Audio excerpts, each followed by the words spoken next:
الرحمن الرحیم 5ویں سپارے کے پہلی 2 آیات مبارکہ کا ترجمہ گزشتہ 2 درسوں میں مکمل ہوا۔ اس میں ایک اہم بات اس کے متعلق چند باتیں عرض کر کے پھر آگے چلتے ہیں۔ ان پہلی 2 آیات میں غلاموں کا تذکرہ آیا، تو یہ میں نے عرض کیا تھا کہ انسان کو انسان کا غلام بنانا یہ اسلام کے مزاج کے خلاف ہے، کہ اسلام کا جو طریقہ ہے وہ یہ ہے کہ سب انسان برابر ہیں، اللہ تبارک و تعالیٰ کی مخلوق ہیں، آدم علیہ السلام کی اولاد ہیں، سب کے برابر حقوق ہیں، اس میں رنگ، نسل یا کسی اعتبار سے فرق نہیں ہونا چاہیے۔ اب چونکہ اس وقت غلامی عام تھی پوری دنیا میں، خاص طور پر عرب کے اندر، تو اس کو یکدم اس لیے ختم نہیں کیا بلکہ مختلف طریقے اختیار کیے کہ جس کے ذریعے سے غلامی ہمیشہ کے لیے ختم ہو گئی۔ چونکہ اس وقت غلامی عام تھی تو قرآن و حدیث میں اس چیز کا تذکرہ آتا ہے، قرآن پاک میں بھی اس کے احکام بیان ہوئے اور احادیث مبارکہ میں بھی اس کے احکام بیان ہوئے۔ احادیث مبارکہ میں باقاعدہ باب ہیں پورے ہر کتاب کے اندر جس میں غلاموں کے احکام بیان کیے جاتے ہیں، اور فقہ کی کتابوں کے اندر پورے باب باقاعدہ موجود ہیں، کیونکہ ان مسائل کے ساتھ دیگر مسائل کا چونکہ تعلق ہوتا تھا تو اس لیے یہ چیزیں ضروری ہیں۔ مثلا غلام آزاد کرنا ہے، روزے کے کفارے میں، زہار کے کفارے میں، قسم کے کفارے میں، اسی طرح دیگر بہت سے احکام جو ان سے متعلقہ تھے، تو قرآن و حدیث میں اس کا تذکرہ ہے، فقہ کی کتابوں میں اس کا تذکرہ ہے۔ تو غلام عام طور پر یہ ہوتا تھا کہ جب 2 قبیلوں کی جنگ ہوتی تو جو قبیلہ جو لشکر فتح پا لیتا وہ مفتوح لشکر، یعنی جس لشکر پہ انہوں نے فتح پا لی ہے، مخالف لشکر کے جنگجوؤں کو قتل کر دیتے، سارے جتنے بھی جو جوان مرد ہیں جو لڑ سکتے ہیں ان کو قتل کر دیا جاتا، عورتوں اور بچوں کو لونڈیاں اور غلام بنا لیا جاتا، یہ ایک طریقہ تھا۔ پھر آگے غلاموں کی اولاد جو ہے وہ غلام ہی رہتی، غلام کی اولاد پیدا ہوئی، لونڈی کی اولاد پیدا ہوئی تو وہ آگے غلام ہی رہتے تھے۔ اسلام نے ایسا طریقہ اختیار کیا کہ اس غلامی کو پھر ہمیشہ کے لیے ختم کیا۔ فوری طور پر تو اس کا ختم کرنا جو ہے وہ حکمت کے خلاف تھا، لیکن ایسا طریقہ کار اختیار کیا گیا کہ غلامی ہمیشہ کے لیے ختم ہوئی۔ اب غلاموں میں مختلف قسم ہوتی تھی، مثلا غلام ہے اس کو بعض اوقات مدبر بنا دیا جاتا تھا، کوئی آدمی کہتا ہے بھئی میرے مرنے کے بعد تو آزاد ہے، اپنے غلام کو کہہ دیتا میرے مرنے کے بعد تو آزاد ہے، تو اس کی زندگی میں وہ غلام رہتا اور اس کے مرنے کے بعد پھر وہ آزاد ہو جاتا۔ اسی طرح ولد، اگر کسی کی باندی ہے اس سے اس کی اولاد پیدا ہوئی تو جب آقا کی اولاد باندی سے پیدا ہوئی تو اب اس کو ولد کہا جاتا تھا، یعنی وہ اس کی زندگی تک آزاد، اس کی باندی رہتی تھی، اس کے مرنے کے بعد وہ بھی آزاد، یعنی اب اس کو نہ بیچا جا سکتا نہ کسی کو ہبہ کیا جا سکتا، اس کی زندگی تک وہ اس کی باندی ہے، اس کے بعد وہ آزاد ہو جاتی، یعنی اس کی اولاد اس سے پیدا ہوئی۔ مکاتب کیا جاتا تھا، غلام کو کہا جاتا بھئی تو اتنی رقم کما کے مجھے دے دے، تو آزاد ہے، تو وہ جب اتنی رقم کما کے اپنے آقا کو دے دیتا تو وہ آزاد ہو جاتا۔ اب پھر اس میں آگے اور بھی ایک دو چیزیں آئیں گی، ان کا آگے تذکرہ ہوگا۔ اسلام میں غلام آزاد کرنے کی ترغیب دی گئی، ایک تو مختلف کفارات کے اندر غلام آزاد کیا جانا، اور ایک یہ ہے کہ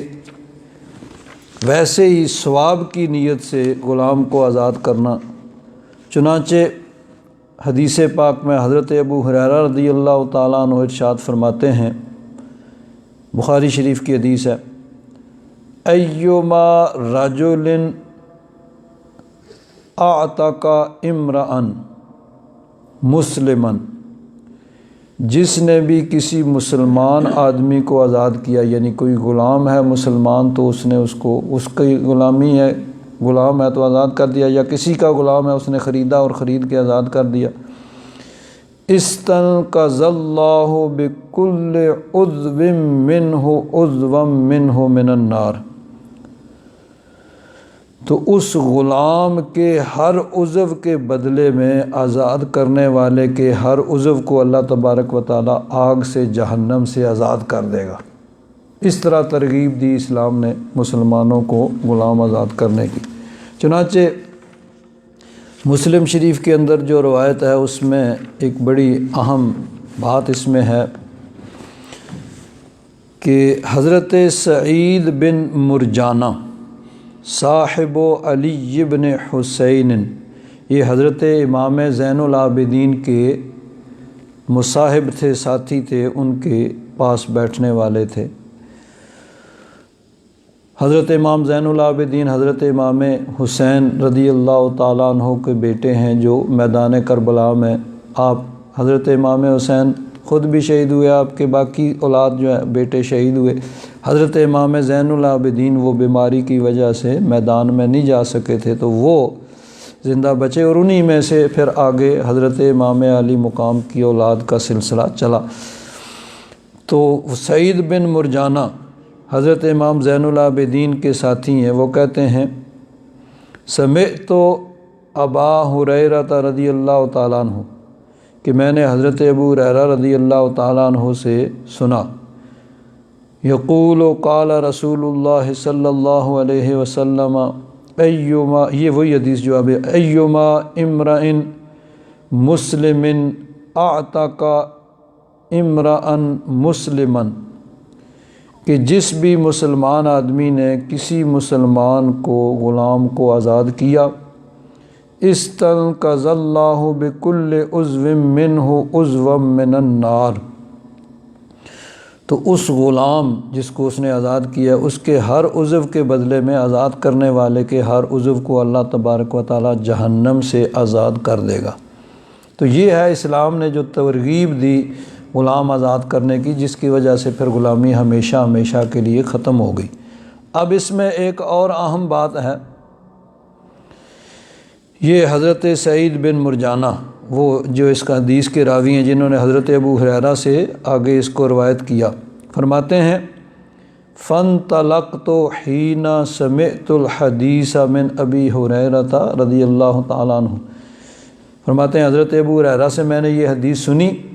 اور پھر میں چلا، فذکرتہ لعلی بن الحسین،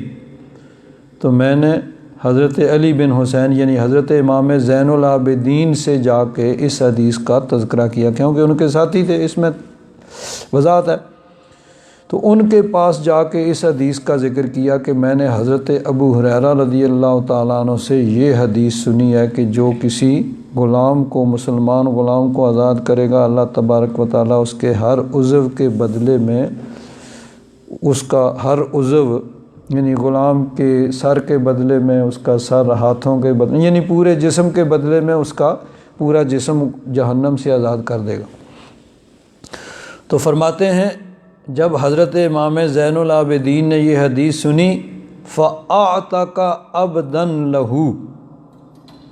اسی وقت فوراً انہوں نے اپنا غلام آزاد کر دیا، قَدْ أَعْطَاهُ بِهِ ابن جعفر 10,000 درہم او 1,000 دینار، کہ ان کا وہ غلام جس کا ان کو حضرت عبداللہ بن جعفر 10,000 درہم یا 1,000 دینار، دینار سونے کے ہوتے تھے اور درہم چاندی کے ہوتے تھے، اور غالباً 10,000 درہم 1,000 دینار کے برابر ہوتے ہوں، تو اس کے حضرت عبداللہ بن جعفر ان کو 10,000 درہم یا 1,000 دینار دیتے تھے، انہوں نے ان کو دیا نہیں، اس کو بیچا نہیں، لیکن حدیث سنی تو فوراً اس کو آزاد کر دیا۔ تو اب دیکھیں بزرگ اور پیر ایسے ہوتے ہیں، صاحبزادے یہ ہے نا، نبی کریم صلی اللہ علیہ وسلم کے نواسے حضرت امام حسین کے صاحبزادے ہیں، تو بزرگ پیر صاحبزادے ایسے ہوتے ہیں جو اس طرح کرتے ہیں، یعنی دیتے ہیں لوگوں کو، یہ نہیں کہ جن کی نظر مریدوں کی جیب پہ ہو، بھئی کون آیا ہے اور کیا لے کے آیا ہے اور کون گیا ہے اور کیا دے کے جا رہا ہے۔ یہ اب پیری مریدی نہیں رہی، بلکہ یہ ایک بزنس بن گیا ہے کہ کسی نے فیکٹری لگائی ہے، کسی نے کارخانہ لگایا ہے، کسی کو باپ کی وراثت میں فیکٹری مل گئی ہے، کسی کی باپ کی وراثت میں زمین مل گئی ہے، اور کسی کو باپ کی جائیداد میں پیری مریدی مل گئی ہے، اور نہ علم ہے نہ عمل ہے، اور بس یہی یعنی اس کو کاروبار۔ یہ نہیں، پیر اس طرح کے ہوتے ہیں کہ جیسے یہ حدیث سنی، بھئی حضور نے فرمایا کہ غلام کو آزاد کرو تو اتنا ثواب ہوتا ہے کہ اللہ تعالیٰ جہنم سے آزاد فرماتا ہے، فوراً غلام کو آزاد کر دیا، جس کی اتنی 10,000 درہم یا 1,000 دینار اس کی قیمت لگ چکی تھی، لیکن انہوں نے وہ نہیں دیا تھا، لیکن حدیث پاک سنی، فوراً اس کو آزاد کر دیا اللہ کی رضا کے لیے۔ بہرحال اسلام نے یہ ترغیب دی۔ اب اس کے چونکہ احادیث مبارکہ میں اس کا تذکرہ ہے، اور یہ وجہ بھی یہ ہے کہ اس کا بہت سے مسائل کے ساتھ اس کا تعلق بھی ہے، اور بہت سے مسائل اس سے متعلقہ بھی ہیں۔ اس سلسلہ میں ایک بڑی اہم حدیث امام بخاری رحمۃ اللہ تعالیٰ علیہ نے اس کو 2 صحابہ کرام سے ذکر کیا ہے۔ ایک صحابی سے تقریباً انہوں نے بخاری شریف میں 25 مرتبہ، اور ایک سے 10 مرتبہ، یعنی تقریباً 35 مرتبہ اس حدیث کو بخاری شریف کے اندر مختلف اپنے مشائخ سے اس کو، ایک حضرت ام المومنین حضرت عائشہ الصدیقہ رضی اللہ تعالیٰ عنہ سے مروی ہے، اور دوسری حضرت عبداللہ بن عمر سے مروی ہے، اور مفہوم دونوں کا ایک ہی ہے، ایک ہی سب اس کا، بلکہ حضرت عبداللہ بن عمر بھی ام المومنین حضرت عائشہ الصدیقہ سے ہی آگے ان کے حوالے سے اس کو روایت کرتے ہیں۔ امام بخاری نے اور امام مسلم نے پورا اس کا باب باندھا اور اس کو بار بار ذکر کیا مختلف مشائخ سے، مختلف مسائل کے حوالے سے، اور باقی ساری کتابوں میں ذکر ہے کہ ایک مدینہ منورہ میں کسی کی باندی تھیں، ان کا نام تھا بریرہ، مسلمان تھیں حضرت بریرہ رضی اللہ تعالی عنہا۔ ان کے جو مالک تھے جن کی وہ لوڈی تھی، انہوں نے ان کو مکاتب کر دیا۔ مکاتب ابھی میں نے کہا ہے کہ غلام کو کہا جاتا تو اتنے پیسے دے تو آزاد ہے، تو وہ اتنے پیسے کما کے ان کو دیتے۔ بعض اوقات قسط ہوتی کہ اتنی تو ہر مہینے دیا کر، اتنے عرصے میں اتنے پیسے دے دے تو آزاد ہے، تو ان کو مکاتب کیا، بھئی ٹھیک ہے تم اتنے پیسے ادا کر دو تو تم آزاد ہو۔ اب وہ ام المومنین حضرت عائشہ الصدیقہ رضی اللہ تعالیٰ عنہا کے پاس آئیں۔ حضرت عروہ فرماتے ہیں ان عائشہ رضی اللہ تعالیٰ عنہا اخبرت ہو، ام المومنین حضرت عائشہ الصدیقہ نے ان سے یہ بیان کیا، ان بریرۃ جاءت عائشہ رضی اللہ تعالیٰ عنہا،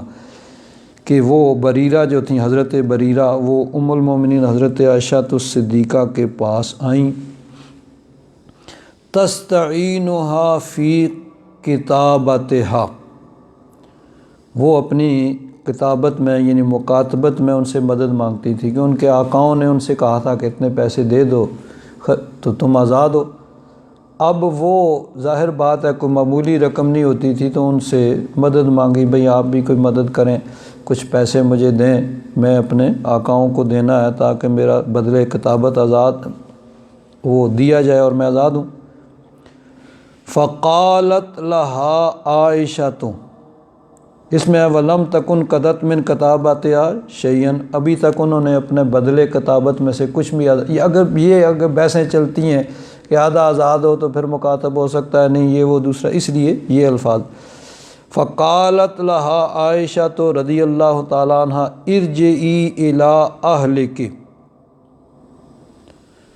ام المومنین نے فرمایا کہ تو جا اپنے اہل کے پاس، یعنی اپنے آقاؤں کے پاس چلی جا۔ فَإِنْ أَحَبُّ أَنْ أَقْضِيَ عَنْكِ کتابتک، اگر وہ چاہیں تو میں یعنی جتنے پیسے ہیں نا یک مشت سارے دے کے تجھے خرید لوں اور خرید کے آزاد کر دوں۔ ان سے ان کی قسط تھی کہ ہر مہینے اتنے دو، اتنے عرصے میں اتنی رقم دو، تو وہ تو اس میں مدد مانگنے کے لیے آئی تھیں۔ تو ام المومنین نے فرمایا کہ یہ بھی ہو سکتا ہے کہ میں تجھے یک مشت خرید لوں، جتنی رقم انہوں نے یعنی مقرر کی ہے، جو انہوں نے 2 سال 10 سال میں لینی ہے، وہ میں یک مشت ان کو دے دوں اور تجھے خرید لوں، اور تیرا مقصد آزادی ہے، میں تجھے آزاد کر دوں گی۔ تو اب اس میں پرابلم کیا ہو سکتا تھا کہ جب انہوں نے ان کو مکاتب کیا ہے بھئی تم 10 سال میں اتنی رقم ادا کرو تم آزاد ہو، اور اسی وقت ان کو یک مشت مل رہی ہے وہ پوری رقم، لیکن اس میں آگے ایک اور چیز ہے، ایک ہوتی تھی ولا۔ اب جو غلام آزاد ہوتا تھا جب وہ فوت ہوتا تو اگر تو اس کے خاندان میں سے کوئی ہے، اس کا ماں باپ ہے، بہن بھائی ہے، اس کی اولاد ہے، تو وہ اس کے وارث ہوتے۔ جس طرح ایک اصول ہے کہ ہر آدمی کا وارث اس کی اولاد ہے، اس کے ماں باپ ہیں، اس کے بہن بھائی ہیں۔ اگر اس کا کوئی بھی نہ ہوتا، ظاہر بات ہے وہ غلام لونڈی پتہ نہیں کہاں سے بکتا بکاتا آیا ہو، تو وہاں اس کا کوئی بھی نہ ہو، تو پھر اس کے مرنے کے بعد اس کے وارث اس کے آقا بنتے تھے جنہوں نے اس کو آزاد کیا تھا، جس کو کہتے ہیں ولا، کہ اگر اس غلام یا لونڈی کا جو آزاد ہوا ہے وہاں پہ اس کا کوئی بھی وارث نہیں ہے، تو پھر اس کے وارث اس کے آزاد کرنے والے آقا ہوں تھے، اس کو ولا کہتے ہیں۔ تو اگر اس کے ہیں، اولاد ہے، بہن بھائی ہیں، ماں باپ ہیں، تو ان کو اس کی وراثت ملے گی، کوئی بھی نہیں ہے تو پھر آقا جو تھے اس کے آزاد کرنے والے ان کو ولا ملتی تھی۔ تو اب ان کے جو وہ گئیں، ان سے بات چیت کی کہ ام المومنین فرماتی ہیں کہ ٹھیک ہے، میں ایک ہی مرتبہ تمہیں ساری رقم دے دیتی ہوں اور خرید لیتی ہوں، اور خریدنے کے بعد وہ مجھے آزاد کر دیں گی، تمہیں بھی یک مشت رقم مل جائے گی اور میرا بھی کام بن جائے گا۔ انہوں نے کہا اچھی بات ہے بھئی، اس سے اچھا اور کیا ہو سکتا ہے کہ ہم نے جو 5 سال میں یا 10 سال میں جو رقم لینی تھی تھوڑی تھوڑی کر کے، تو یک مشت ایک ہی مرتبہ ہمیں مل رہی ہے، تو اور کیا چاہیے۔ لیکن ایک شرط انہوں نے لگائی کہ ولا جو ہے تمہاری وہ ہماری ہوگی۔ انہوں نے دیکھا کہ لونڈی ہے، اس کا ہے تو کوئی نہیں یہاں پہ، نہ اس کے ماں باپ ہیں، نہ کوئی اولاد ہے، نہ بہن بھائی، پتہ نہیں کہاں سے بکتی بکاتی وہ آئی تھیں۔ تو کل جب انہوں نے فوت ہونا ہے تو جو کچھ ان کے پاس ہوگا اس کا کوئی تو وارث ہوگا، جب ان کا کوئی وارث نہیں ہوگا تو پھر ہمیں ملے گی۔ اب ظاہر بات ہے کہ ولا جو اس میں بھی آگے وراثت چلتی ہے، اگر آزاد کرنے والا فوت ہو گیا تو اس کا آگے وارث جو ہے، اس کا بیٹا جو ہے، اس کو ولا ملتی، تو جو کچھ ان کا ترکہ ہوگا وہ وراثت میں ہمیں ملے گا۔ تو انہوں نے شرط لگائی کہ ٹھیک ہے، اگر وہ چاہتی ہیں تو دے دیں رقم اور خرید لیں اور آزاد کر دیں، لیکن تمہاری ولا ہمارے لیے ہوگی۔ وہ واپس آئیں اور انہوں نے کہا بھئی وہ ٹھیک ہے، باقی ساری باتیں تو صحیح ہیں، وہ مان رہے ہیں کہ ٹھیک ہے، وہ رقم لے کے بیچ دیں گے، آپ خرید لیں، آپ آزاد کر دیں، لیکن انہوں نے ولا کی شرط لگائی ہے۔ فرماتے ہیں حدیث پاک میں ہے ارجعی الی اہلک، ام المومنین نے فرمایا کہ جاؤ اپنے گھر والوں کے پاس، فَإِنْ أَحَبُّ أَنْ أَقْضِيَ عَنْكِ كِتَابَتِكِ، کہ میں تمہاری ساری رقم جو ہے وہ آزاد کر دوں، وَيَكُونُ وِلَاؤُكَ لِي۔ اب یہ الفاظ مختلف ہیں، بعض احادیث میں ہے کہ ام المومنین فرمایا کہ مجھے ولا سے غرض نہیں ہے، بعض میں یہ ہے کہ بہرحال فَذَكَرَتْ ذَلِكَ بَرِيرَةُ لِأَهْلِهَا، وہ حضرت بریرہ گئیں اپنے مالکوں کے پاس، ان سے کہا، فَأَبَوْا، انہوں نے انکار کر دیا۔ انکار کس چیز سے کیا؟ کہ ولا، باقی تو ساری باتیں ٹھیک ہے بھائی، وہ رقم دے دیں خرید لیں، لیکن انہوں نے کہا کہ ولا ہمارے لیے ہونی چاہیے، تمہارا چونکہ یہاں وارث کوئی نہیں ہے تو تمہارے مرنے کے بعد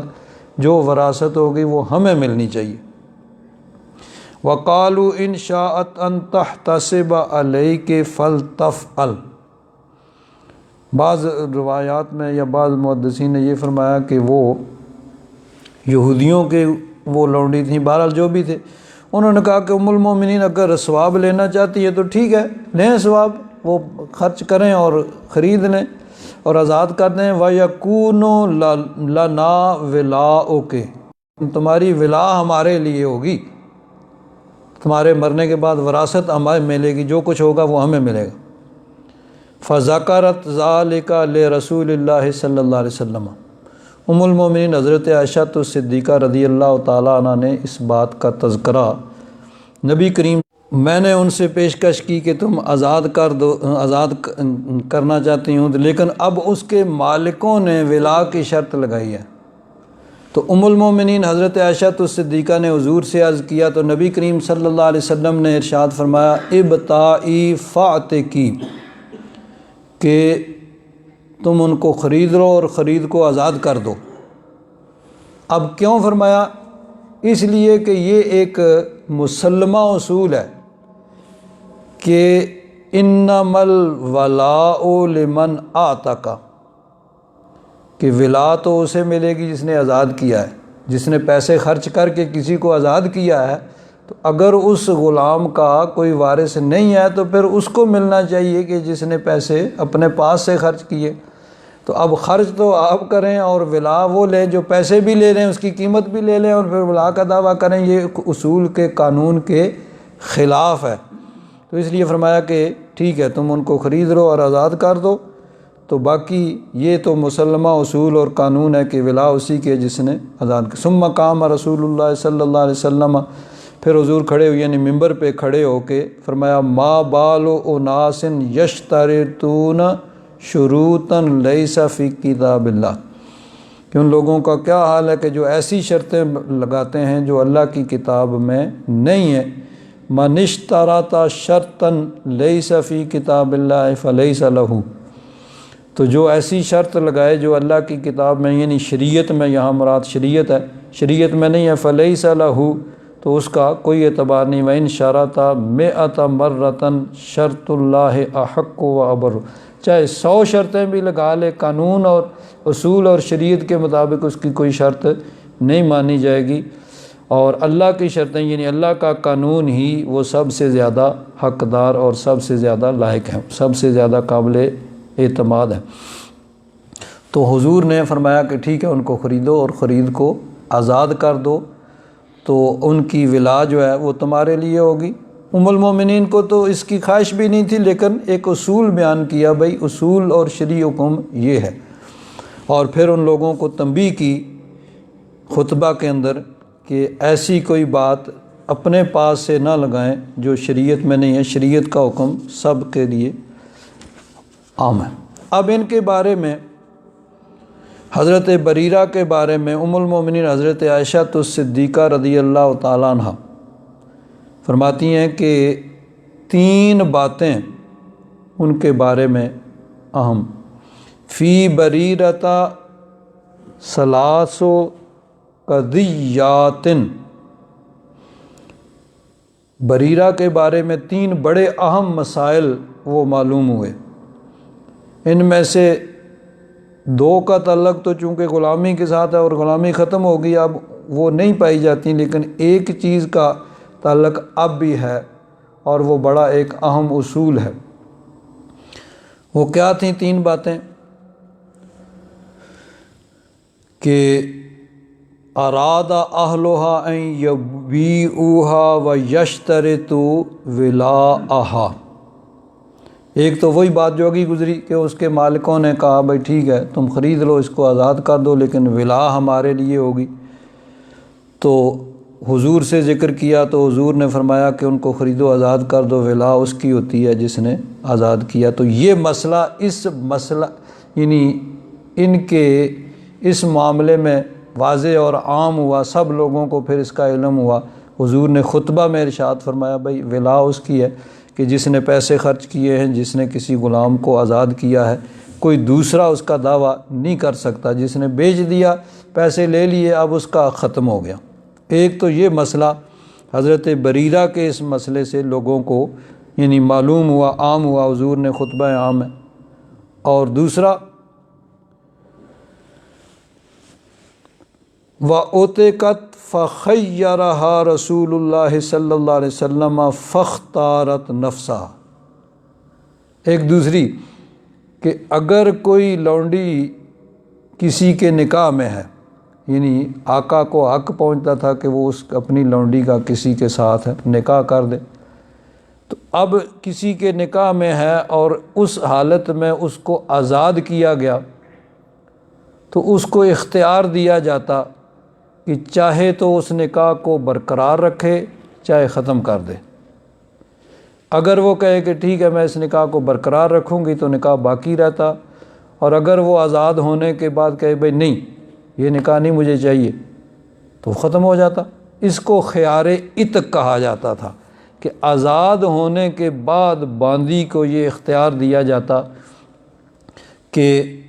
آیا اس نے اپنے اس نکاح کو باقی رکھنا ہے کہ نہیں، کیونکہ لونڈی اس کا نکاح اس کا آقا جہاں چاہے کر دیتا، اس میں اس کی رضامندی کی ضرورت نہیں ہے، اور آزاد عورت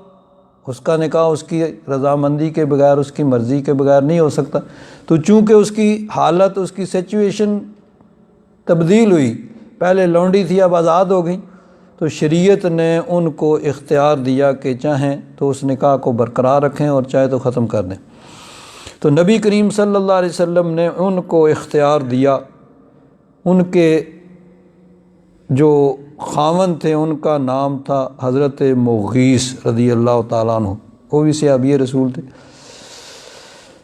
اب ان کے بارے میں بھی مختلف روایات ہیں، بعض نے کہا وہ غلام تھے، بعض نے کہا آزاد تھے، محققین نے کہا کہ پہلے وہ غلام تھے پھر آزاد کر دیے گئے تھے، اور جس وقت یہ واقعہ ہوا اس وقت وہ آزاد تھے۔ بہرحال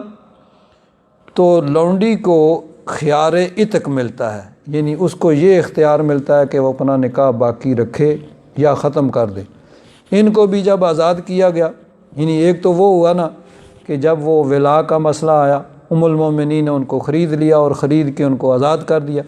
جب ان کو آزاد کیا گیا تو اب نبی کریم صلی اللہ علیہ وسلم نے فرمایا بھائی اب شرعی طور پر تمہیں اختیار ہے کہ تم اپنا نکاح باقی رکھو یا ختم کر دو، یہ شریعت نے تمہیں اختیار دیا ہے۔ تو فاختارت نفسا، انہوں نے اپنے آپ کو اختیار کیا، انہوں نے کہا نہیں اب یہ میں نے نکاح باقی نہیں رکھنا، نکاح کو اس کو ختم کر دیا۔ تو دوسرا مسئلہ ان کے سلسلہ میں اس کے واقعہ میں یہ جو ہے وہ لوگوں کو معلوم ہوا خیار عتق والا۔ پہلا ولا والا کہ ولا اس کے لیے ہے کہ اگر اس لونڈی یا غلام جو آزاد ہوا ہے اور جب وہ مرے اس کا کوئی اپنا اس کی فیملی خاندان میں کوئی وارث نہیں ہے تو آزاد کرنے والا اس کو وراثت ملے گی، اور وہی ہوگا جس نے اس کو آزاد کیا ہے رقم خرید کر کے۔ کوئی پہلے والا دعویٰ نہیں کر سکتا کہ میں نے اس کو بیچا تھا، وہ اپنی رقم لے چکا۔ دوسرا یہ خیار عتق کا کہ لونڈی جب آزاد ہو اگر وہ کسی کے نکاح میں ہے تو اس کو خیار عتق ملتا ہے، چاہے وہ اپنے نکاح کو باقی رکھے اور چاہے ختم کرے۔ حضرت بریرہ نے ختم کر دیا۔ اور تیسری بات وَقَانَ النَّاسُ يَتَصَدَّقُونَ عَلَيْهَا، لوگ ان پہ صدقہ کرتے تھے۔ جب وہ آزاد ہو گئے تو ظاہر بات ہے پھر اس کے بعد بھی وہ یعنی ان کے پاس کچھ نہیں تھا اور وہ زکوٰۃ کی اقدار تھی تو لوگ صدقے ان کو دیا کرتے تھے۔ وَتُهْدِي لَنَا، ام المومنین فرماتی ہیں کہ وہ ہمیں اب وہ صدقہ لیتی ہیں اور صدقہ پھر آگے ہمیں کوئی چیز ہمیں ہدیہ کے طور پر دے دیتی، مثلا کسی نے ان کو کھانے کی چیز دی ہے تو وہ ہمیں کھانے کے لیے دیتی، یا کوئی اور چیز ان کو کوئی دی ہے، کسی نے کوئی زکوٰۃ کی، صدقے کی، تو پھر وہ ہمیں دیتی۔ فذکرت ذلک للنبی صلی اللہ علیہ وسلم، تو ام المومنین فرماتی ہیں کہ میں نے اس کا تذکرہ نبی کریم صلی اللہ علیہ وسلم سے کیا، تو فقال هو علیہا صدقۃ وہو لکم ہدیۃ فکلوہ، تو حضور نے فرمایا کہ ان کے لیے وہ صدقہ ہے، کسی نے ان کو زکوٰۃ دی ہے، صدقہ دیا ہے، لیکن جب ان کے ہاتھ میں آ گیا، ان کی ملکیت میں آ گیا، اس کا صدقہ ادا ہو گیا، اس کی زکوٰۃ ادا ہو گئی، اب وہ مالک ہے، چاہے خود استعمال کرے چاہے کسی کو دے، چاہے کسی مطلب صاحب نصاب کو بھی وہ دے، تو جس طرح کوئی آدمی اپنا مال کسی کو دے سکتا ہے بطور تحفہ کے، تو وہ بھی چونکہ مالک ہے تو وہ کسی کو بھی دے سکتی ہے اور کوئی بھی اسے کھا سکتا ہے۔ تو اس لیے حضور نے فرمایا کہ ہوا علیہا صدقۃ وہو لکم ہدیۃ، وہ اس کے لیے صدقہ ہے اور تمہارے لیے ہدیہ ہے، فکلوا، تم کھاؤ، اس کو کھا سکتے ہو۔ یعنی یہ ایک بڑا اہم مسئلہ معلوم ہوا کہ جب کسی نے زکوٰۃ کسی غریب کو، حقدار کو دی، جب اس کے پاس پہنچ گئی، اس کے ہاتھ میں آ گئی، اس کی ملکیت میں آئی، تو زکوٰۃ ادا ہو گئی، زکوٰۃ والے کا جو فرض تھا وہ ادا ہو گیا، اب وہ مالک بن گیا ہے، اب وہ جس کو چاہے دے، جس طرح کوئی بھی اپنا مال کسی کو دے سکتا ہے۔ یہ نہیں کہ چونکہ یہ زکوٰۃ کی رقم ہے تو اب کوئی آدمی اس کو کسی کو نہیں دے سکتا یا کوئی کھا نہیں سکتا، نہیں، اب وہ اس کا رائٹ ہے، اس کا حق ہے، یعنی اس کے لیے ایسے ہی ہوگا جیسے کسی نے کوئی بزنس کیا ہے، کوئی تنخواہ ملی ہے کسی کو، تو جس طرح کوئی آدمی تنخواہ لیتا ہے تو جس کو چاہے وہ دے، اس کو رائٹ، اس کی ملکیت ہے۔ تو اسی طرح جب کسی کو صدقہ ملا، کسی حقدار کو زکوٰۃ ملی کوئی بھی، تو جب اس کے پاس پہنچ گیا تو وہ اس کی ملکیت بن گیا، اب اس کے بعد وہ چاہے خود استعمال کرے چاہے کسی کو دے، یعنی اس میں کوئی حرج نہیں ہے۔ اب یہ حدیث جو ہے اس میں بہت سے مسائل علماء نے بیان کیے، حتیٰ کہ اس میں علامہ غلام رسول سعیدی صاحب رحمۃ اللہ تعالیٰ علیہ نے ان سب کو ایک ترتیب کے ساتھ انہوں نے 162 مسائل اس سے استنباط کیے ہیں۔ اب دیکھیے، جنہوں نے ساری عمریں گزاری ہیں قرآن و حدیث کی یعنی خدمت کے اندر، ایک حدیث سے 162 مسائل بیان کیے، اور فرماتے ہیں کہ ہم نے فتح الباری، یہ شرح بخاری شریف کی شرح ہے، امام ابن حجر عسقلانی، ان کی کتاب سے ہم نے بہت سی چیزیں جو ہیں وہ لی ہیں اور کچھ خود اس میں غور و فکر کیا ہے۔ تو فرماتے ہیں کہ اس حدیث سے فقہائے اسلام نے اس سے بھی زیادہ مسائل مستنبط کیے ہیں، 162 انہوں نے لکھے ہیں، تو فرماتے ہیں اس سے زیادہ۔ علامہ ابن حجر عسقلانی نے لکھا ہے کہ بعض فقہا نے اس سے 400 مسائل مستنبط کیے ہیں، ایک حدیث سے 400 مسائل نکالے کہ اس سے یہ بھی معلوم ہوا، یہ بھی مسئلہ معلوم ہوا۔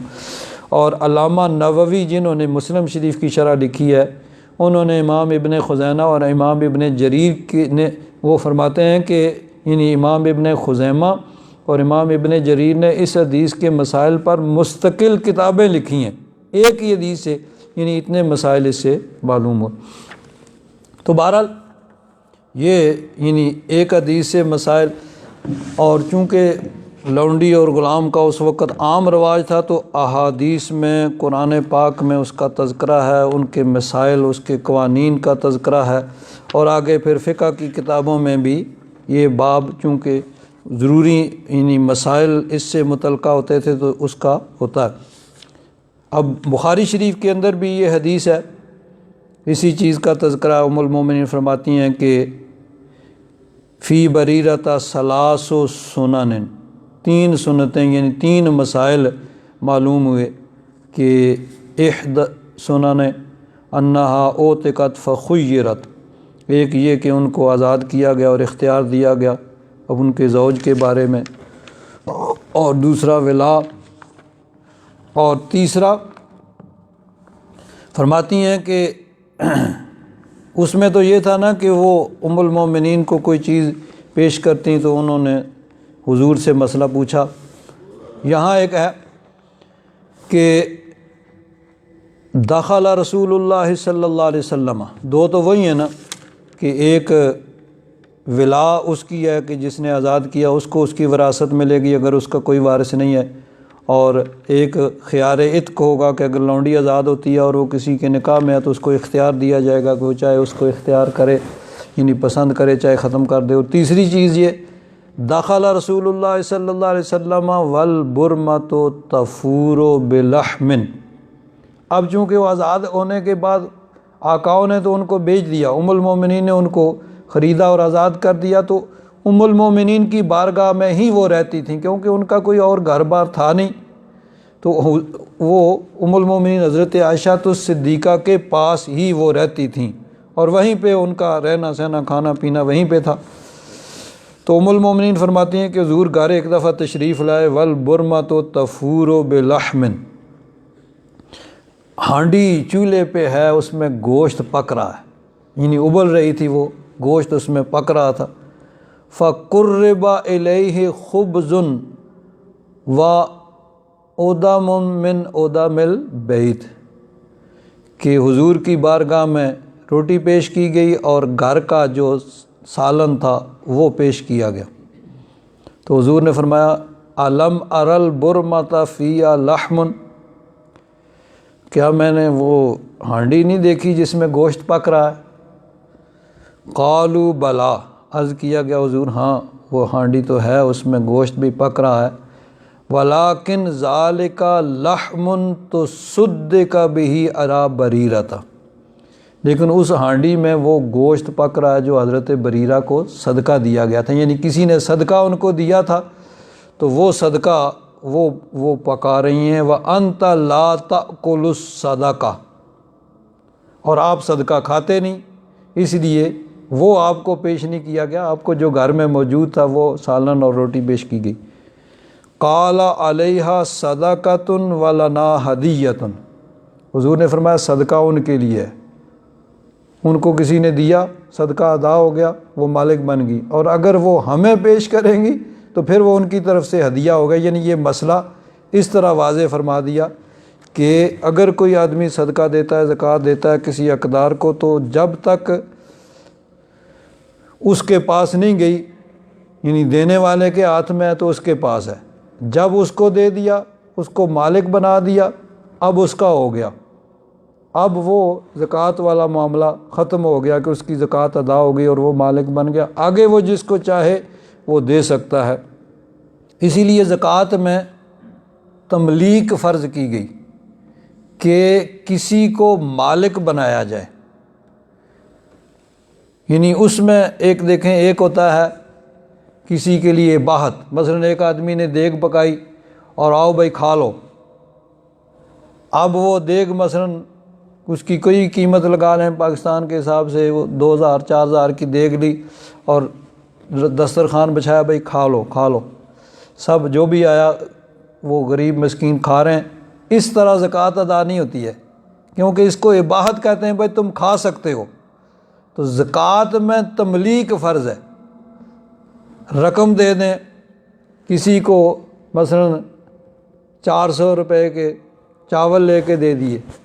400 زکوٰۃ ادا ہو گئی، کسی کو گھی لے کے دے دیا زکوٰۃ ادا ہو گئی، کوئی بھی چیز جو کسی یعنی جس کی کوئی قیمت ہے وہ آزاد دے دی، کسی کو کتاب 200 روپے کی لے دی 200 زکوٰۃ ادا ہو سکتی ہے اس طرح۔ لیکن اباحت سے کہ کسی کا کہا بھائی یہ پڑا ہے کھا لو یہاں سے جتنا کھا سکتے ہو، اس طرح یہ اباحت سے نہیں بلکہ تملیک سے کہ اس کو مالک بنانا ضروری ہے۔ مالک ہونے کے بعد مثلا کسی کو کوئی چیز زکوٰۃ کے طور پر دی ہے تو اب اس کی وہ ضرورت کی نہیں ہے، وہ چاہے تو اس کو بیچ کے اپنی ضرورت کی چیز لے سکتا ہے کیونکہ اس کی ملکیت ہے، اپنی ملکیت کوئی بیچ سکتا ہے۔ تو اگر کوئی آدمی کسی کو ایسی چیز جو قیمت والی ہے اس کو دی، اب وہ مالک ہونے کے بعد مالک ہے، چاہے اس کو بیچے چاہے خود استعمال کرے، چاہے وہ بیچ دے اور کوئی اور چیز اپنی ضرورت کی لے لے۔ تو اس سے یعنی مطلب یہ ہے کہ صدقہ اس تک ہے جب وہ صاحب حق تک پہنچ گیا تو صدقہ ادا ہو گیا، اور اس کے بعد پھر وہ آگے جس طرح چاہے کرے۔ اس میں ایک بڑی اہم بات اور ہے کہ خیار عتق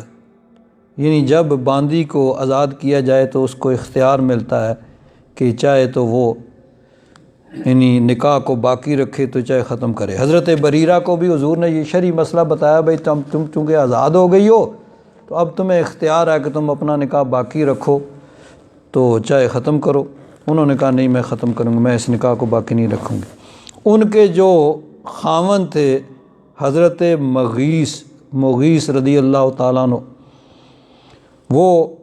بعض روایات میں ہے کہ غلام تھے، بعض میں آزاد ہے۔ محققین نے کہا کہ پہلے غلام تھے پھر آزاد کر دیے گئے تھے، تو جس وقت یہ واقعہ ہوا اس وقت وہ آزاد تھے۔ بہرحال وہ ان کو بہت چاہتے تھے، اب وہ چاہتے تھے کہ نکاح ختم نہ ہو، لیکن حضرت بریرہ وہ چاہتی تھی کہ نہیں نکاح ختم۔ تو حضرت عبداللہ بن عباس رضی اللہ تعالیٰ عنہ فرماتے ہیں ذاک مغیث عبد بنی فلان، یعنی زوج بریرت، وہ ان کا نام مغیث تھا۔ کأنی انظر الیہ، حضرت ابن عباس فرماتے ہیں کہ میں گویا کہ دیکھ رہا ہوں، اب بھی میری نظروں کے سامنے وہ منظر ہے، کیا؟ یتبعھا فی سکک المدینۃ یبکی علیہ، وہ روتے روتے ان کے پیچھے چلتے تھے بھائی نکاح کو باقی رکھو، لیکن یہ کہتے تھے نہیں مجھے ضرورت نہیں ہے، چونکہ ان کو شریعت نے اختیار دیا تھا، انہوں نے اپنا اختیار استعمال کیا اور اس کو ختم کر دیا۔ دوسری حدیث میں ہے کہ یقال لہ مغیث عبدا لبنی فلان کأنی انظر الیہ یطوف وراءہ فی سکک المدینۃ، کہ مدینہ شریف کی گلیوں میں، اس میں تھا کہ وہ روتے ہوئے ان کے پیچھے چل رہے تھے، تو ان کے پیچھے پیچھے وہ جا رہے تھے، ان کو کہتے تھے کہ تم اس کے نکاح کو باقی رکھو، لیکن حضرت بریرہ نے کہا نہیں مجھے اس کی ضرورت نہیں ہے، شریعت نے اختیار دیا ہے تو میں نے اس کو ختم کر دیا۔ ایک اور حدیث ہے، یہ بھی حضرت ابن عباس سے ہے کہ جب یہ واقعہ ہوا ان کو اختیار دیا گیا، وہ ایک شرعی حکم تھا، شرعی حکم ان کو بتایا گیا بھائی تم آزاد ہوئی ہو تو تمہیں اختیار ہے، تم نکاح کو باقی رکھو یا ختم کرو، یہ تمہیں اب اختیار ملا۔ انہوں نے اپنی ذات کو اختیار کیا بھائی میں نے اس نکاح کو ختم کرنا۔ تو حضرت عبداللہ بن عباس فرماتے ہیں کأنی انظر الیہ یطوف خلفہا یبکی، کہ میں گویا کہ اب بھی میرے آنکھوں کے سامنے وہ منظر ہے کہ میں دیکھ رہا ہوں کہ ان کے خاوند حضرت مغیث حضرت بریرہ کے پیچھے پیچھے چلتے تھے اور رو رہے تھے، وَدُمُوعُهُ تَسِيلُ عَلَى لِحْيَتِهِ، ان کے آنسو ان کی داڑھی پہ بہہ رہے تھے۔ فقال النبی صلی اللہ علیہ وسلم لعباس، تو حضور نے حضرت عباس سے کہا، حضور کے چچا حضرت عباس سے ان سے کہا یا عباس، اے چچا جان، الا تعجب من حب مغیث بریرۃ ومن بغض بریرۃ مغیث، کیا آپ کو اس سے تعجب نہیں ہوتا کہ مغیث بریرہ سے کتنی محبت کرتے ہیں اور بریرہ مغیث سے کتنی نفرت کرتی ہیں، کہ وہ تو پیچھے پیچھے ان کے پھر رہے ہیں اور رو رہے ہیں، داڑھی پہ آنسو بہہ رہے ہیں کہ تم اس نکاح کو باقی رکھو نہ ختم کرو، لیکن وہ کہتے ہیں نہیں مجھے نہیں حاجت۔ آگے ہے فقال النبی صلی اللہ علیہ وسلم، جب ان کی یہ کیفیت دیکھی کہ ان کے پیچھے پیچھے پھرتے ہیں اور روتے ہیں اور ان سے وہ ریکویسٹ کر رہے ہیں، گزارش کر رہے ہیں کہ تم اس نکاح کو ختم نہ کرو، اتنی ان کی چاہت اور اتنی ان کی نفرت، تو حضور نے فرمایا لو راجعتہ، حضرت بریرہ سے فرمایا کہ تم رجوع کر لو، اس نکاح کو باقی رکھو، اپنے فیصلے پہ نظر ثانی کرو، یہ تمہیں اتنا چاہتے ہیں تو تم پھر بھی اس نکاح کو ختم کر رہی ہو، شرعی حکم تمہیں ہے، وہ نہیں ہے، وہ تو تمہیں بتا دیا کہ تمہیں حکم یعنی شرعی اختیار ہے، چاہو تو رکھو چاہو تو ختم کرو، لیکن دیکھو اتنی تم سے محبت کرتے ہیں تو تم اس نکاح کو باقی رکھو۔ قالت یا رسول اللہ تأمرنی، انہوں نے عرض کیا حضور یہ آپ کا حکم ہے، اگر آپ کا حکم ہے تو سر آنکھوں پر، اللہ رسول کا حکم، اس کے سامنے کوئی دوسری رائے نہیں۔ قال انما اشفع، حضور نے فرمایا کہ میں تو شرعی حکم وہی ہے جو تمہیں بتا دیا کہ تمہیں اختیار ہے، اس لیے اب میں تمہیں حکم نہیں دے رہا کہ تم اس نکاح کو باقی رکھو، میں تو صرف شفاعت کر رہا ہوں، سفارش کر رہا ہوں کہ تم سے اتنی محبت کرتے ہیں، اتنی چاہت ہے ان کے دل میں، تو تم نکاح کو ختم نہ کرو۔ تو انہوں نے عرض کیا حضور اگر آپ کا حکم ہے تو سر آنکھوں پہ، اور اگر آپ صرف مشورہ دے رہے ہیں قالت لا حاجت لی فی، پھر مجھے اس کی ضرورت نہیں ہے، تو انہوں نے اپنا یعنی اس کو اختیار کیا۔ تو بہرحال چونکہ اس میں 2 آیات میں غلاموں کا، باندیوں کا تذکرہ ہے، تو اس سے کچھ ضروری متعلقہ مسائل جو ہیں ان کا بھی تذکرہ ہو گیا۔ آگے چلتے ہیں۔ اللہ تبارک و تعالیٰ نے یہ احکام بیان کرنے کے بعد فرمایا یرید اللہ لیبین لکم، اللہ تبارک و تعالیٰ چاہتا ہے کہ تمہیں واضح کر دے شریعت کے احکام، حلال حرام، خاص طور پر یہاں چونکہ نکاح کے مسائل کہ کن کن سے نکاح ہو سکتا ہے، کن سے نہیں ہو سکتا، تو ساری چیزیں اللہ تبارک و تعالیٰ نے بیان فرمائیں اور فرمایا کہ اللہ تعالیٰ چاہتا ہے کہ تمہارے لیے واضح کر دے، یرید اللہ لیبین لکم، تمہارے لیے اپنے احکام واضح طور پر بیان فرما دے، وَيَهْدِيَكُمْ سُنَنَ الَّذِينَ مِن قَبْلِكُمْ، اور تم سے پہلوں کے طریقوں کو ان کی تمہیں ہدایت دے۔ اب اس سے معلوم ہوا کہ پہلی امتوں کے، پہلے انبیاء کرام کے وہ چیزیں جن کو قرآن و حدیث نے بیان کیا ہے اور کوئی اس میں منع نہیں کیا ہے، تو وہ مسائل اس طرح ہمارے لیے بھی جائز ہوں گے۔ ہاں جن میں تبدیلی کی گئی ہے، جن سے منع کر دیا گیا، وہ نہیں۔ واللہ علیم حکیم، اللہ تبارک و تعالی علم والا اور حکمت والا، یعنی اس کا ہر حکم وہ کسی نہ کسی مصلحت پر اس کا یعنی بنیاد ہوتی ہے، کسی مصلحت کی بنیاد پہ ہوتا ہے کہ اللہ تبارک و تعالی حکیم ہے، اور حکیم کا کوئی بھی حکم، کوئی بھی کام وہ مصلحت سے، حکمت سے خالی نہیں ہوتا۔ تو اللہ تعالیٰ نے اگر کسی چیز کا حکم دیا ہے تو اس میں بھی مصلحت ہے، اور اگر کسی چیز سے منع کیا ہے تو اس میں بھی مصلحت ہے، چاہے وہ ہماری سمجھ میں آئے یا نہ آئے۔ ہمارا کام ہے اس کو قبول کرنا۔ اللہ تبارک و تعالیٰ نے جو حکم دیا ہے ہماری سمجھ میں آ جائے تب بھی، نہ سمجھ میں آئے ہماری سمجھ کا قصور ہے۔ اللہ تبارک و تعالیٰ اور اس کے رسول کا حکم، جو بھی شریعت کا حکم ہے، وہ مصلحت پہ حکمت ہے، اس میں ہماری سمجھ میں آ گیا تو ٹھیک ہے، نہیں آیا تو نہیں۔ تو اللہ تعالیٰ علم والا ہے اور حکمت والا ہے۔ واللہ یرید ان یتوب علیکم، اللہ تبارک و تعالیٰ چاہتا ہے کہ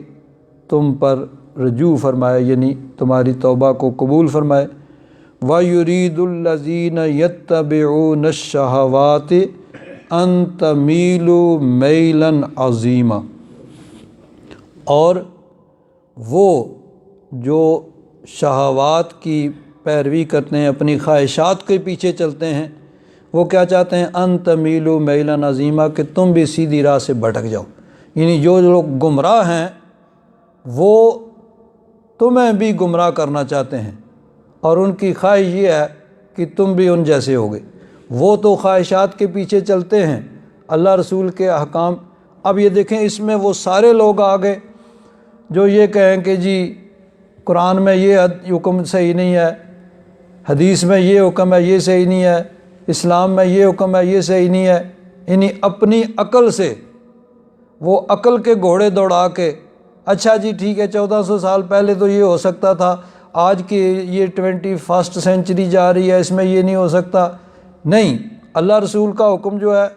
وہ ہمیشہ کے لیے ہے، اور جس طرح اللہ رسول نے حکم دیا اسی طرح صحیح ہے، چاہے دنیا جتنی مرضی ترقی کر جائے، چاہے 1400 سال سے وہ اور 1400 سال گزر جائیں، اللہ رسول کا حکم جو ہے وہ اسی طرح ہے۔ ہماری عقل جو ہے، عقل کا تو یہ حال ہے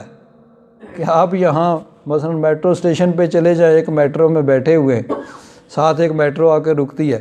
چلتی وہ ہے، آپ کو محسوس ہوتا ہے یہ چل رہی ہے، بعد میں محسوس ہوتا ہے یہ تو یہی کھڑی ہے، چلی تو وہ، تو عقل تو یہی میٹرو اسٹیشن پہ ختم ہو جاتی ہے۔ تو اس عقل کو لے کے کوئی اللہ رسول کے حکم پہ اعتراض کرے، اللہ تعالیٰ نے فرمایا وَيُرِيدُ الَّذِينَ يَتَّبِعُونَ الشَّهَوَاتِ أَن تَمِيلُوا مَيْلًا عَظِيمًا، اور جو خواہشات کی پیروی کرتے ہیں وہ چاہتے ہیں کہ تم بھی سیدھی راہ سے بھٹک جاؤ۔ تو اس لیے انسان کو اس چیز کا بھی خیال رکھنا چاہیے کہ انسان کے تعلقات، بیٹھنا اٹھنا، نشست و برخاست کس طرح کے لوگوں کے ساتھ ہے، کہ جس طرح کی نشست و برخاست ہوگی ان کے نظریات انسان پہ لازمی اثر کریں گے۔ جس طرح کے انسان کے پاس آدمی بیٹھتا ہے، اس کے عقائد، اس کے نظریات، اس کے اعمال کا لازماً انسان پہ اثر ہوتا ہے۔ یہ ضروری نہیں ہے کہ بچہ ہو، بچے تو فوراً اثر قبول کرتے ہیں نا، بچہ ہو یا بڑا ہو، اپنے ساتھی کا وہ اثر ضرور قبول کرتا ہے۔ نبی کریم صلی اللہ علیہ وسلم نے ارشاد فرمایا، المرء علی دین خلیلہ، آدمی اپنے خلیل یعنی گہرے دوست کے دین پہ ہوتا ہے، کہ جس طرح کا اس کا دین، اس کا جو عقیدہ نظریہ ہوگا، روز اس کی بات سنے گا، روز اس کو دیکھے گا، تو آہستہ آہستہ اس پہ ضرور وہ چیز اثر کرے گی۔ تو نبی کریم صلی اللہ علیہ وسلم نے ایک حدیث پاک میں ارشاد فرمایا کہ اچھے آدمی کی دوستی وہ ایسے ہے گویا عطار کی دکان، ایک عطر بیچنے والا ہے، اس کے پاس کسی کی نشست و برخاست ہے، وہاں کوئی بیٹھتا ہے، اسے دوستی ہے، تو اگر اسے عطر نہیں بھی خریدے گا تو اس کو خوشبو ضرور آئے گی۔ اور برے آدمی کی دوستی ایسے ہے جیسے لوہار کی دکان۔ اب لوہار جو ہے اس نے تو اپنی محنت مزدوری کرنی ہے، کام کاج کرنا ہے، اس میں تو کوئی برائی نہیں ہے، لیکن کوئی آدمی ویسے ہی اس کے پاس جا کے بیٹھتا ہے، اس کے پاس دوستی ہے، یارانہ ہے، تو جہاں جا بیٹھے گا تو اس کی بھٹی سے انگارے اڑیں گے، کوئی کپڑوں پہ آ کے گرے گا، کپڑا جلا کے رکھ دے گا، اور اگر کپڑے نہیں جلیں گے تو دھواں تو ضرور ناک میں جائے گا نا۔ تو یہ دیکھنا ہے کہ آدمی کی نشست و برخاست کس طرح کے لوگ، اگر کسی بد عقیدہ گمراہ آدمی کے پاس بیٹھے گا تو وہ تو ہے یرید الذین یتبعون الشہوات ان تمیلوا میلا عظیما، وہ تو ہر ممکن کوشش کرے گا، کوئی بھی اس کا عقیدہ نظریہ ہو، کوئی بھی اس کا طریقہ ہو، وہ کوشش کرے گا کہ اپنے ساتھی کو بھی وہی طریقہ سکھایا جائے، اس کا بھی عقیدہ نظریہ وہی بنایا جائے۔ تو جب اس کے پاس بیٹھے گا تو اس کا عقیدہ نظریہ لازماً اثر کرے گا، اور اگر وہ اس کا عمل درست نہیں ہے، اس کے کام اچھے نہیں ہیں، تو جس کی اس کے ساتھ دوستی ہوگی آج نہیں تو کل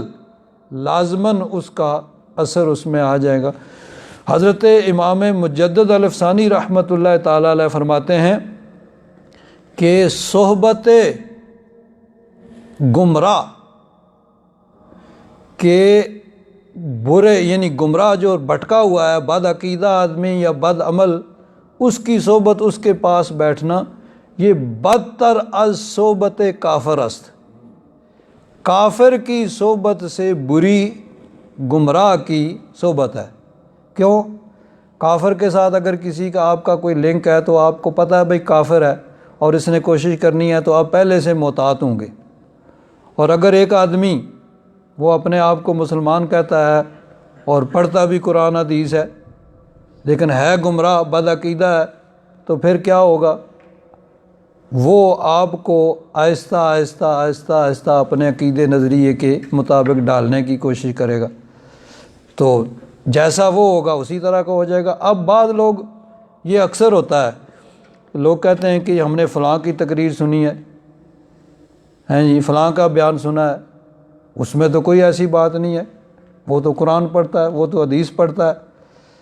تو اب عام طور پر یہی ہوتا ہے کہ جی فلاں کا بیان سنا ہے، ہم نے فلاں کا بیان سنا ہے، فلاں کا بیان سنا ہے، اس میں تو ہمیں کوئی یعنی غلط بات نہیں معلوم ہوئی۔ غلط بات اس لیے معلوم نہیں ہوئی کہ انسان کو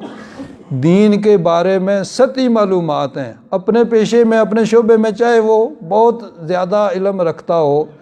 ڈاکٹر ہے، انجینئر ہے، پالیٹیشین ہے، بزنس مین ہے، اپنے شعبے کو تو جانتا ہوگا، لیکن اس معاملے میں اس کی معلومات معمولی سی ہیں۔ اس کو صرف یہ دیکھا کہ قرآن پڑھ رہا ہے، اس نے ترجمہ کیا کیا اور مفہوم بیان کرتے ہوئے کہاں ڈنڈی ماری، یہ تو کسی کو نہیں معلوم نا۔ تو اس لیے اگر کوئی بد عقیدہ، بد عمل ہوگا، اس کے ساتھ جب نشست و برخاست، دوستی ہوگی، یارانہ ہوگا، تو لازماً اس کی بد عقیدگی یا بد عملی انسان کے اندر اثر ہوگی، اثر کرے گی۔ اس لیے حضور نے فرمایا کہ المرء علی دین خلیلہ فلینظر من یخالل، فلینظر منکم من یخالل، ہر آدمی اپنے دوست کے دین پر ہوتا ہے، یعنی اس کے دین، دوست کے دین کا اصل لازماً اس میں اثر کرتا ہے۔ تو اس لیے دوست بنانے سے پہلے دیکھ لو کہ کس کو دوست بنا رہے ہو، کس کے ساتھ تمہاری نشست و برخاست ہے۔ کہ یرید الذین یتبعون الشہوات ان تمیلوا میلا عظیما، کہ جو شہوات کی پیروی کرتے ہیں، یعنی بد عقیدہ ہیں یا بد عمل ہیں، گمراہ ہیں، تو وہ تو یہی چاہتے ہیں کہ تم بھی سیدھی راہ سے بھٹک جاؤ۔ یرید اللہ ان یخفف عنکم، اللہ تبارک و تعالیٰ چاہتا ہے کہ تم پر تخفیف فرمائے، یعنی مسائل اور احکام ہلکے رکھے۔ وخلق الانسان ضعیفا، اور انسان ضعیف بنایا گیا، کمزور بنایا گیا۔ تو اللہ تبارک و تعالیٰ نے کوئی بھی ایسا حکم نہیں دیا جو انسان کے بس میں نہ ہو۔ انسان کو مکلف بنایا، یعنی پابند کیا، کچھ حکم دیے کہ یہ کرنا ہے، یہ کرنا ہے، کچھ چیزوں سے منع کیا، یہ نہیں کرنا، یہ نہیں کرنا، لیکن ہر جو بھی حکم ہے وہ انسان کے بس کے اندر ہے۔ شریعت میں کوئی بھی ایسا حکم نہیں ہے جو ناقابل عمل ہو، جس پہ عمل نہ کیا جا سکتا ہو۔ اللہ تبارک و تعالیٰ نے جو بھی احکام دیے ہیں وہ ایسے ہیں کہ جس پہ انسان عمل کر سکتا ہے، کہ اللہ تبارک و تعالیٰ نے تمام احکام جو ہیں وہ آسان بیان فرمائے۔ اب آگے پھر علماء فرماتے ہیں کہ احکام بیان، اور نبی کریم صلی اللہ علیہ وسلم کا طریقہ مبارکہ بھی یہی تھا۔ ام المومنین حضرت عائشہ الصدیقہ رضی اللہ تعالیٰ عنہ فرماتی ہیں کہ جب نبی کریم صلی اللہ علیہ وسلم کو دو باتوں میں اختیار دیا گیا کہ یہ بھی کر لو، یہ دونوں درست ہیں، ان میں سے کوئی ایک اختیار کر لو، تو نبی کریم صلی اللہ علیہ وسلم نے ہمیشہ ان میں سے جو آسان تھا اس کو پسند کیا، اپنی امت پر مہربانی فرماتے ہوئے کہ دو چیزوں کا اختیار ہے، دونوں درست ہیں، دونوں جائز ہیں، تو جو ان میں سے آسان ہوتا تھا نبی کریم صلی اللہ علیہ وسلم اس آسان کو ہمیشہ پسند فرماتے اپنی امت پر آسانی کرنے کے لیے۔ اور حضور نے فرمایا کہ اے میری امت، تم آسانی پیدا کرنے والے پیدا کیے گئے ہو، کہ احکام کے اندر آسانی رکھو، سختی نہ کرو۔ ایک صحابی تھے، وہ ایک جگہ نماز پڑھاتے تھے، تو اب ظاہر بات ہے کہ امام کے لیے بہت ٹائم ہوتا ہے دن کو آرام کرنے کا، تو وہ دن کو آرام کر لیتے ہوں گے۔ لوگ بیچارے کام کاج محنت مزدوری کرنے والے، وہ عشاء کی نماز پڑھاتے اور لمبی سورت پڑھتے۔ ایک دن ایک صحابی انہوں نے دیکھا بھئی یہ تو لمبی سورت پڑھیں گے، وہ جماعت سے نکل گئے، اور جماعت سے نکل کے انہوں نے اپنی الگ نماز پڑھی اور گھر چلے گئے۔ لوگوں کو اچھا نہیں معلوم ہوا، نبی کریم صلی اللہ علیہ وسلم کی بارگاہ میں بلایا، عرض کیا گیا کہ حضور اس آدمی نے ایسے کیا کہ جماعت کھڑی ہے اور جماعت توڑ کے وہ نکل گیا اور اپنی نماز پڑھ کے چلا گیا۔ حضور نے ان کو بلایا اور بلا کے پوچھا بھئی تو ایسے کیوں کیا؟ انہوں نے کہا حضور مزدور آدمی ہوں، دن کو کام کاج کرنا ہوتا ہے، اور یہ امام صاحب جو ہیں یہ لمبی صورت شروع کر دیتے ہیں تو بڑا مشکل ہو جاتا ہے، پھر تھکے ہوئے دن کے ہوتے ہیں۔ حضور نے فرمایا ٹھیک ہے بلاؤ ان کو کچھ نہیں کہا، پوچھ لیا بھئی اصل معاملہ کیا ہے، یعنی یک طرفہ فیصلہ نہیں ہونا چاہیے نا، دونوں کی بات سن کے پھر آدمی کسی نتیجے پہ پہنچتا ہے۔ تو پہلے تو ان کی بات سنی تھی نا، اتنی بھئی انہوں نے اس طرح کیا ہے کہ جماعت توڑ کے چلے گئے۔ اب ان سے پوچھ لیا بھئی اصل معاملہ کیا ہے، تو ان کی بات بھی سن لی، امام صاحب کو بلایا، اور راوی فرماتے ہیں کہ کسی بھی نصیحت کے معاملے میں حضور کو اتنا ناراض میں نے کبھی نہیں دیکھا جتنا اس دن ناراض تھے۔ ان کو جھڑکا کہ تم اس طرح لوگوں کو تم بگانے والے ہو، متنفر کرنے والے ہو، نہیں، تم اعتدال اور میانہ روی اختیار کرو۔ یہ بھی نہیں ہے کہ اللہ اکبر نہیں، ٹھیک ہے تم نماز پڑھو لیکن آرام سکون سے، لیکن یہ بھی نہیں کہ تم اتنی لمبی کہ لوگ جو ہے اکتا جائیں اور لوگوں کو اس میں تکلیف ہو، اور دن کو کام کاج کرنے والے وہ اس کو نہ کر سکیں۔ تو اس لیے شریعت میں یہی حکم ہے کہ جہاں پر بھی اختیار ہو، جہاں پر بھی ہو سکے، وہ جو ہے نرمی مل سکے وہ ہونی چاہیے۔ تو نبی کریم صلی اللہ علیہ وسلم کا طریقہ بھی یہی تھا کہ جہاں دو چیزوں میں اختیار دیا گیا حضور نے آسانی کو پسند کیا۔ ہاں اگر کوئی بات شریعت کے خلاف ہے تو پھر اللہ رسول کا حکم جو ہے وہ سب سے مقدم ہے،